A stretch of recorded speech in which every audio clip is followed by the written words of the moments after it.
ഇക്കാര്യത്തിൽ ചില പ്രതികരണങ്ങൾ കൂടി വന്നിട്ടുണ്ട്. നമുക്ക് ജനപ്രതിനിധികളുടെ പ്രതികരണങ്ങളിലേക്ക് പോകാം. ഷഫീദ് തുടരുക. കേരളത്തിന്റെ ഏറ്റവും വലിയ സ്വപ്നങ്ങളിൽ ഒന്നായ ആനക്കാമ്പിൽ Kalladi Meppadi തുരങ്കപാത യാഥാർത്ഥ്യമാവുകയാണ്.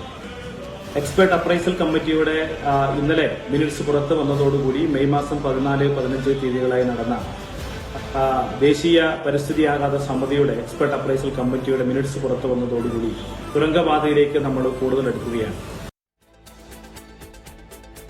Lindo Joseph MLA പ്രതികരണമാണ് നമ്മൾ കണ്ടത്. ഈ വിഷയത്തിൽ വളരെ പ്രധാനപ്പെട്ട ഒരു സംസ്ഥാന സർക്കാരിനെ സംബന്ധിച്ച് വളരെ പ്രധാനപ്പെട്ട ഒരു പദ്ധതിയാണ് ഈ തുരങ്കപ്പാത, വയനാട് തുരങ്കപ്പാത. അതിന് കേന്ദ്ര വനം പരിസ്ഥിതി മന്ത്രാലയത്തിൻ്റെ അനുമതി കിട്ടിയിരുന്നു.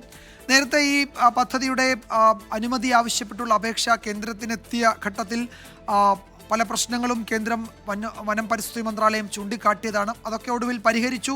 അതിലൊക്കെ കൃത്യമായ മറുപടി സംസ്ഥാന സർക്കാർ നൽകിയെന്ന് വേണം കരുതാൻ. ഇപ്പോൾ ഏതാണ്ട് 60 നിർദ്ദേശങ്ങളോടെയാണ് ഈ വലിയ ഒരു മെഗാ പ്രോജക്റ്റിന് കേന്ദ്ര വനം പരിസ്ഥിതി മന്ത്രാലയം ഒടുവിൽ ക്ലിയറൻസ് നൽകുന്നത്. ഷഫീദ്, ഇത് ഇപ്പോൾ ഈ വിഷയത്തിൽ നേരത്തെ ഞാൻ മനസ്സിലാക്കുന്നത് CPIക്ക് അടക്കം മുന്നണിയിൽ വിയോജിപ്പുണ്ടായിരുന്നു. പരിസ്ഥിതി പ്രശ്നങ്ങൾ ചൂണ്ടിക്കാട്ടി ഈ പശ്ചിമഘട്ടത്തിലെ വളരെ പ്രധാനപ്പെട്ട പരിസ്ഥിതി ലോല മേഖലകളിലൂടെയൊക്കെയുള്ള ഈ തുരങ്കപ്പാത നിലവിൽ വയനാട്ടിലെ പ്രശ്നങ്ങൾ സങ്കീർണമാക്കും. വയനാട്ടിലെ മുണ്ടക്കൈ ദുരന്തത്തിൻ്റെയൊക്കെ പശ്ചാത്തലത്തിൽ അതിൽ പുനർവിചിന്തനം വേണമെന്നതൊക്കെയുള്ള ചർച്ചകൾ നടന്നിരുന്നു. പക്ഷേ ആ ഘട്ടത്തിലും പദ്ധതിയുമായി സർക്കാർ മുന്നോട്ട് പോവുകയാണ്. അത് മുഖ്യമന്ത്രി പിണറായി വിജയൻ തന്നെ അത് പല വേദികളിൽ വ്യക്തമാക്കുകയും ചെയ്തിരുന്നു. അദ്ദേഹം നേരിട്ട് മേൽനോട്ടം വഹിക്കുന്ന അല്ലെങ്കിൽ നിരീക്ഷണം നടത്തുന്ന പദ്ധതികളിൽ ഏറ്റവും പ്രധാനപ്പെട്ടത് തന്നെയാണ് ഈ വയനാട് തുരങ്കപ്പാത.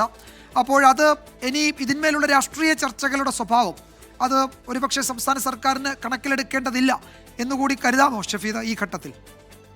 വിജയകുമാർ, CPM-നെ സംബന്ധിച്ചുള്ള സംസ്ഥാന സർക്കാരിനെ സംബന്ധിച്ചുള്ള അവർ ഇപ്പോൾ എടുത്തിരിക്കുന്ന നിലപാടിൽ ഉറച്ച് മുന്നോട്ട് പോകാം എന്നുള്ളത് തന്നെയാണ് ഇപ്പോൾ കേന്ദ്രത്തിന്റെയും ഈ അനുമതി കൊണ്ട് നമുക്ക് മനസ്സിലാക്കാൻ കഴിയുന്ന കാര്യം. വിജയകുമാർ സൂചിപ്പിച്ചതുപോലെ തന്നെ സംസ്ഥാനത്തെ സംബന്ധിച്ചിടത്തോളം ഇതൊരു മെഗാ പ്രോജക്റ്റ് ആണ് എന്നുള്ള കാര്യത്തിൽ തർക്കമില്ല. മാത്രവുമല്ല, മുന്നണിക്കുള്ളിൽ ഇതിനൊരു എതിരഭിപ്രായം ഉയരാനുള്ള ഒരു സാഹചര്യം അത് സംസ്ഥാനത്തിന്റെ പാരിസ്ഥിതിക ആഘാത പഠന റിപ്പോർട്ടുകളെ വകവയ്ക്കാതെ ഇക്കാര്യത്തിൽ തീരുമാനമെടുക്കരുത് എന്നുള്ളതായിരുന്നു. സ്വാഭാവികമായും അതടക്കമുള്ള കാര്യങ്ങൾ മുന്നണിയിലെ CPI അടക്കമുള്ള കക്ഷികളെ സംസ്ഥാന സർക്കാരിനെ സംബന്ധിച്ചിടത്തോളം അല്ലെങ്കിൽ CPM-നെ സംബന്ധിച്ചിടത്തോളം അവർക്കത് കൺവീൻസ് ചെയ്യാൻ കഴിഞ്ഞിരുന്നു ഒരു ഘട്ടത്തിൽ. ആ ഘട്ടത്തിലാണ് നമുക്കറിയാം ഈ പറയുന്ന മുണ്ടക്കൈ ചുരൽമല ഉരുൾപൊട്ടൽ അടക്കമുള്ള കാര്യങ്ങൾ ഉണ്ടാവുകയും പിന്നീട് ആ ചർച്ച പല വഴിക്ക് പോവുകയും ചെയ്തതിന് പിന്നാലെ സംസ്ഥാന സർക്കാർ അക്കാര്യത്തിൽ ഒരു മെല്ലപ്പോക്ക് എന്ന രീതിയിൽ നിലപാടെടുത്തിരുന്നെങ്കിലും അതുമായി ബന്ധപ്പെട്ട പ്രവർത്തനങ്ങൾ പ്രത്യേകിച്ച് ഈ പാരിസ്ഥിതിക ആഘാത വിവിധ ഘട്ടങ്ങളിലുള്ള പാരിസ്ഥിതിക ആഘാത റിപ്പോർട്ട് അടക്കമുള്ള കാര്യങ്ങൾ കൃത്യമായി തന്നെ കേന്ദ്ര പരിസ്ഥിതി മന്ത്രാലയത്തെ അടക്കം അറിയിക്കുന്നതിൽ സംസ്ഥാന സർക്കാർ പിന്നോട്ട് പോയിട്ടുണ്ടായിരുന്നില്ല.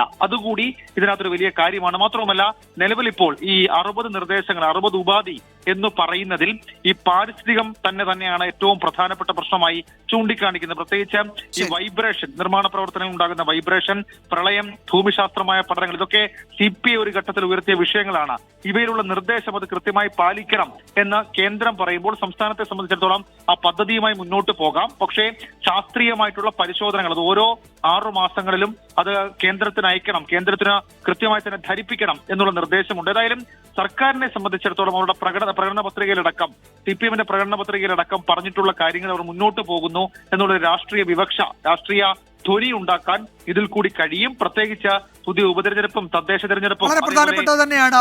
ആ രാഷ്ട്രീയ സാഹചര്യം നോക്കുമ്പോഴും അത് വളരെ പ്രധാനപ്പെട്ടത് തന്നെയാണ്. വയനാട് തുരങ്കപ്പാതയ്ക്ക് കേന്ദ്രത്തിന്റെ അനുമതി ലഭിച്ചിരിക്കുന്നു. വിജ്ഞാപനം ഉടനുണ്ടാകും.